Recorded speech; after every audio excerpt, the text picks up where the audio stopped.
Hello guys, peace of the Lord with everyone. We continue showing you how wonderful is the teaching of the Quran, especially about the chastity. You know, this surah have two things actually I want to talk about. First, I want to, we will go by order. The first one in this surah, it's really sick. Why? Because the Quran in every verse allowed in slavery.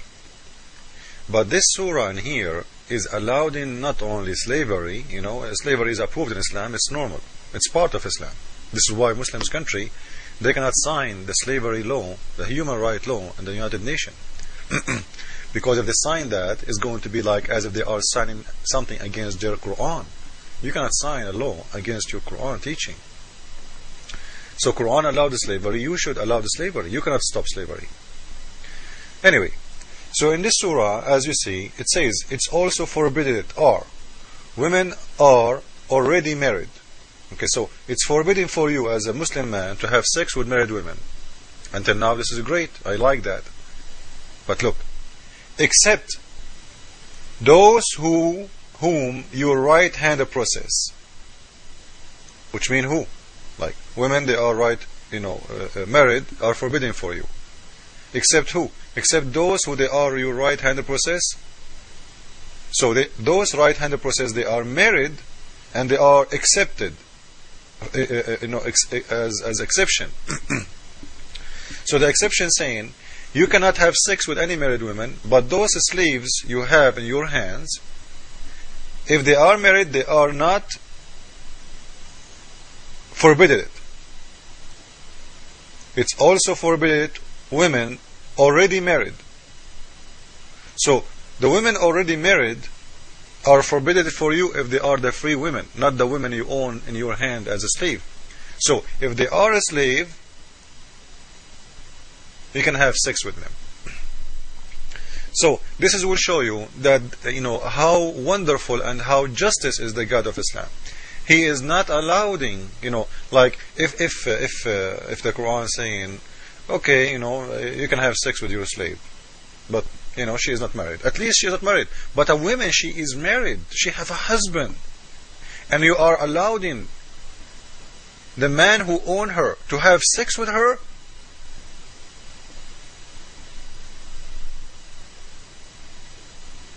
And when you say it's not forbidden for you, a woman you own, which means if I own a slave, let us say I have 10 boys, 20 boys.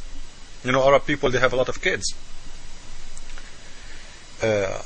So this is mean all my kids, me and my kids, because we own this woman, all of us, we can have sex with her. Because it's what it's saying. Even if she is married. So imagine if I have 20 sons, all of them, they are men. And I am the owner, and they are my sons, which means they are the owner too. So all of us, we can sleep with this slave, rape her, and she is married. And she cannot say no. So you see, Allah is God of justice. He is a very merciful God.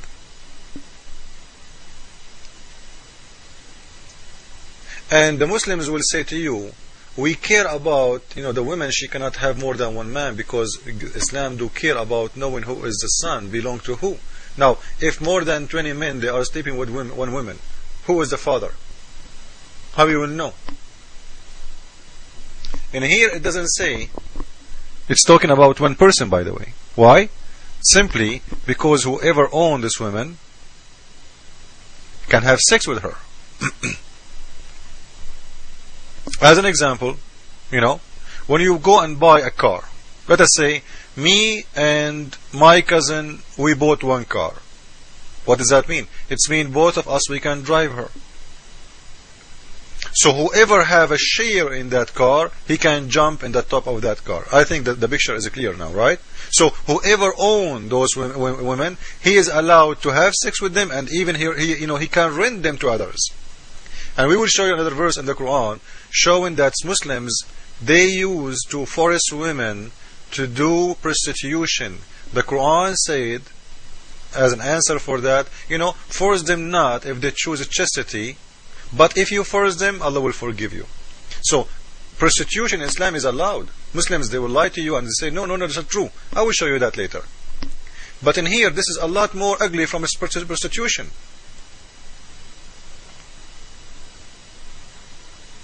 This is a married woman, maybe 100 times they will sleep with her at the same time.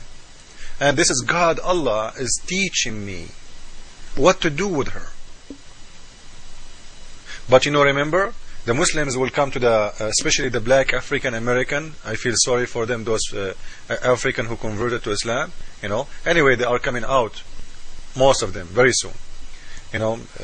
We are doing a great job with those brothers, because they've been deceived. The Muslims told them, you see what the white man did to you? You see what the white man did, in America? They bought you from Africa. By the way, the one who was selling slaves from Africa to the West, it was the Arab Muslims in North Africa. Everybody know that. They go, they capture non-Muslims and they sell them to the Western. Until now, there's more than 2 million Sudanese a year. A year.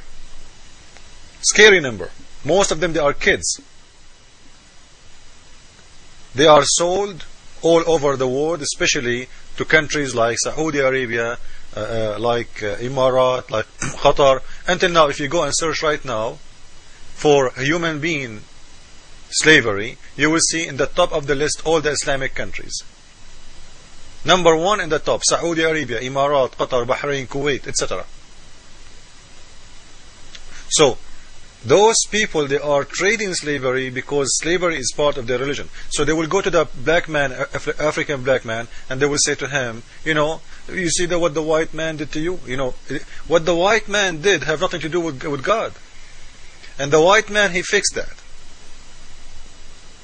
And he said his sorrow. Now, why you didn't fix that in your Quran?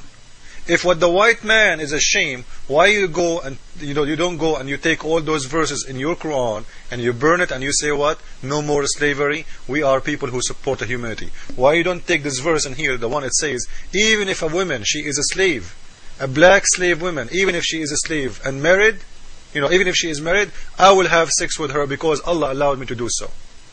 So don't talk about others when you are living in the world of slavery. Your God is the God of slavery. Everything in Islam about slavery. Even when you go to heaven, your God, Allah, will give you what? The lowest reward, 72 women for sex. Those are slave sex. Sex slave. 300 boys to serve you. That's what the Quran is saying. Those boys are slaves, or they apply for a job to work for your Majesty. Huh? Did they have a choice not to serve you? Do those women have a choice not to sleep with you? No. Allah will force them. They are slaves made for entertainment for you. So even the heaven of Islam is the heaven of slavery.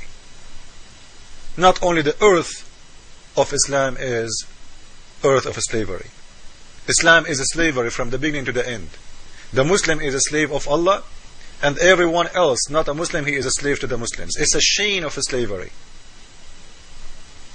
So, Muslims who talk about slavery and talk about dirt and talk about good and bad, look at your book and see what kind of book is the book he allowed in you to do that. And in here, by the way, you need to know that this is not a revenge. Like, maybe somebody will say, all days it used to be this way. If somebody enslaved my woman and he raped her, I rape his wife. No. In here it doesn't say that. It's not about punishment. A woman, she is owned by you. You can have sex with her even if she is married. So this is not about, like eye for an eye. You hurt me, I hurt you. You rape my wife, I rape your wife. That law, is not the case. Just to make things clear. So in here, Allah is approving that and making it legally approved. Part of Islam. You can have sex with married women. And not only you and your kids, and even you can rent that woman to anyone. You can give her as a gift to a friend to have sex with her. Like your friend, he will call you, hey Abdul, hey Muhammad, how you doing? I'm horny. Okay, don't worry, I'm going to send you a slave, so she will do some job for you. She will do some job like what? You know what is that? What I'm saying. So this is how clean Islam. This is how the chastity of Islam. So when Muslims talk about how filthy is the American, you know what?